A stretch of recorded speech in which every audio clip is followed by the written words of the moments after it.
Chapter 9. And he entered into a ship, and passed over, and came into his own city. And behold, they brought to him a man sick of the palsy, lying on a bed. And Jesus, seeing their faith, said unto the sick of the palsy, Son, be of good cheer, thy sins be forgiven thee. And behold, certain of the scribes said within themselves, This man blasphemeth. And Jesus, knowing their thoughts, said, Wherefore think ye evil in your hearts? For whether is easier, to say, Thy sins be forgiven thee, or to say, Arise and walk? But that ye may know that the Son of Man hath power on earth to forgive sins, then saith he to the sick of the palsy, Arise, take up thy bed, and go unto thine house. And he arose and departed to his house. But when the multitude saw it, they marveled, and glorified God, which had given such power unto men. And as Jesus passed forth from thence, he saw a man named Matthew sitting at the receipt of custom. And he saith unto him, Follow me.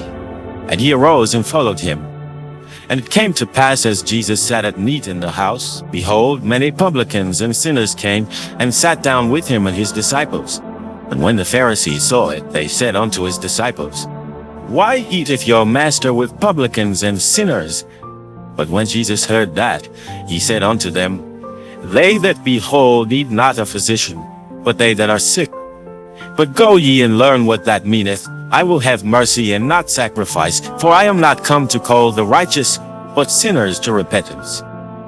Then came to him the disciples of John, saying, Why do we and the Pharisees fast oft, but thy disciples fast not? And Jesus said unto them, Can the children of the bride chamber mourn as long as the bridegroom is with them?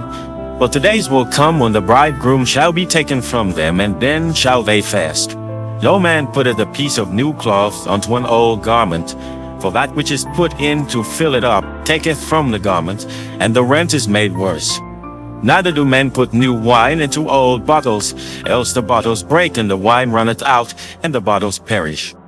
But they put new wine into new bottles, and both are preserved.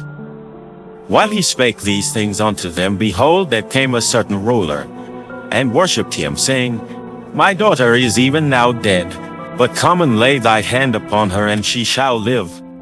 And Jesus arose and followed him, and so did his disciples. And behold, a woman which was diseased with an issue of blood 12 years, came behind him, and touched the hem of his garment.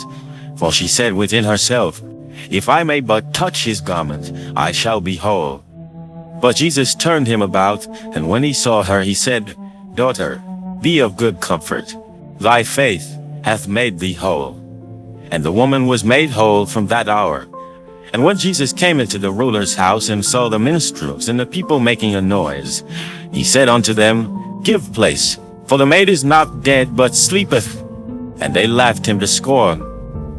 But when the people were put forth, he went in, and took her by the hand, and the maid arose. And the fame hereof went abroad into all that land. And when Jesus departed thence, 2 blind men followed him, crying and saying, Thou Son of David, have mercy on us. And when he was come into the house, the blind men came to him, and Jesus saith unto them, Believe ye that I am able to do this? They said unto him, Yea, Lord. Then touched he their eyes, saying, According to your faith be it unto you. And their eyes were opened, and Jesus straitly charged them, saying, See that no man know it. But they, when they were departed, spread abroad his fame in all that country. As they went out, behold, they brought to him a dumb man possessed with the devil. And when the devil was cast out, the dumb spake. And the multitudes marveled, saying, It was never so seen in Israel. But the Pharisees said, He casteth out devils through the prince of the devils. And Jesus went about all the cities and villages, teaching in their synagogues, and preaching the gospel of the kingdom, and healing every sickness and every disease among the people. But when he saw the multitudes, he was moved with compassion on them, because they fainted and were scattered abroad as sheep having no shepherd. Then saith he unto his disciples, The harvest truly is plenteous, but the laborers are few.